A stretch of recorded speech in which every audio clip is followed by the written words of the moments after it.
صباح الخير أيها الأصدقاء. اليوم لدينا معلومة مكثفة تتحدث عن جدول لعلامات الطلاب. لنلاحظ هذا الجدول له رموز 2.5 معناتها دائرتان فاصلة ونصف، إنها ونصف. نلاحظ هنا 3.5، نلاحظ هنا 1 فإذا إنها أخذت الواحد. نلاحظ هنا 5 أخذت جميعها. فإذا في هذه الحالة الطالب A أو الطالب B أو المادة A والمادة B، نلاحظ أن هذا الطالب بالمادة A أخذ 2.5. هذه هي الرموز. المعين الذي لونه أحمر أنه لم يحقق الشرط، والمثلث أنه أخذ نصف. كيف تمت هذه البرمجية؟ في البداية تم تحديد هذه الخلايا وإعطائها تنسيق 3 فواصل منقوطة متتالية لكي نخفي ما تحتويه من أرقام، لأنها تحتوي على هذه الأرقام. نلاحظ تحتوي على 1 على 1 على 0.5 على 0 على 0.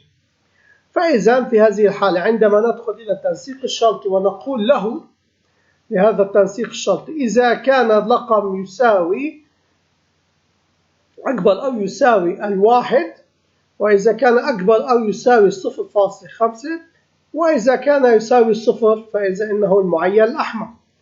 بهذه الحالة تمت في هذه الخلايا وجود أرقام ووجود رموز، 3 رموز: الدائرة الخضراء، المثلث الأصفر، المعين الأحمر. إننا أخفينا الأرقام فبقي لدينا فقط هذه الرموز. ما هي الدالة الموجودة التي تعطينا نتيجة 0 أو تعطينا نتيجة 5؟ إنها عبارة عن if داخلها if وداخلها المد الذي يعطي باقي القسمة أو الأرقام المتبقية. إننا استعنا برقم 1 و2 و3 و4 و5، بما معناه أن الخلية الأخيرة سوف تقارن مع الM5. نحن الآن ذهبنا وعرضنا الG6.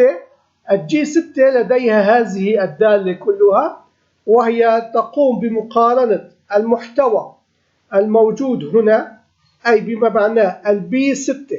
الB6 هو 1، الB6 هل هو أكبر أو يساوي الM1؟ الM1 أي هي 5. فإذا أنها لم تتحقق ونذهب إلى الشرط الثاني ونقول إذا كانت الB6 أي هي نفسها 1 هل تساوي الM1 ناقص 1، أي أنها نزلناها خطوة، 5 ناقص 1 أي تساوي 5. إذا تحقق الشرط نأخذ الباقي. فإذا نلاحظ أن هذه النتيجة هنا هي 0. فإذا هذه الدالة في الأخير تعطينا هذه النتيجة، وباقي القسم هي 0.5. في كل خلية من هذه الخلايا يتم مقارنتها مع إحدى هذه الخلايا. فإذا الخلية C6 تقارن مع A1، والخلية D6 تقارن مع G1، والخلية E6 تقارن مع L1، والخلية G6 تقارن مع M1. بهذه الحالة نحصل على عملية مقارنة لكي نحصل ونعرف أن هذا الرقم ماذا سوف يسجل هنا. نلاحظ بعدما تم وضع الدالة في هذه الخلايا، نلاحظ الخلية الأولى فقط أخذت رقم 1 لأنها تحققت، والباقي لم يأخذ رقم 1 لأنه لم يتبقى شيء، لأنه هو في الأساس 1، وعندما نقارنه مع الاثنين فإذا الباقي 0. نلاحظ هنا عندما نقارن مع 3.5 أخذ 3 خانات ثم أخذ 0.5. عندما نقارنه هنا مع 5 نقارن أن الجميع أخذوا الدائرة الخضراء أي أن الواحد توزعت في الخلية الأولى والثانية والثالثة والرابعة والخامسة، فإذا انتهينا من 5 نقاط. العلاقة جدا مفيدة، والجدول جميل، يعطينا ميزات لعلامات الطلاب. لنذهب إلى الملف التنفيذي ونلاحظ العلاقة. إن هذه هي الدالة. نلاحظ أن هنا الدالة ارتبطت مع الM، وهنا الدالة ارتبطت مع L، وهنا الدالة ارتبطت مع K، وهنا الدالة ارتبطت مع J، وهنا الدالة ارتبطت مع I. بنفس الأمر نلاحظ أنها ارتبطت في الأساس مع B5 ومحتوياتها، واستنتج الباقي. وعندما نحدد هذا المجال كله ونعطيه تنسيق الخلايا، نلاحظ أن له تنسيقا خاص، 3 فواصل منقوطة لكي يخفي المحتويات. عندما نلغي ال3 فواصل نحصل على البيانات المسجلة، وعندما نعطيه الرقم مع فاصلة واحدة نحصل على الأرقام التي فيها 0.5.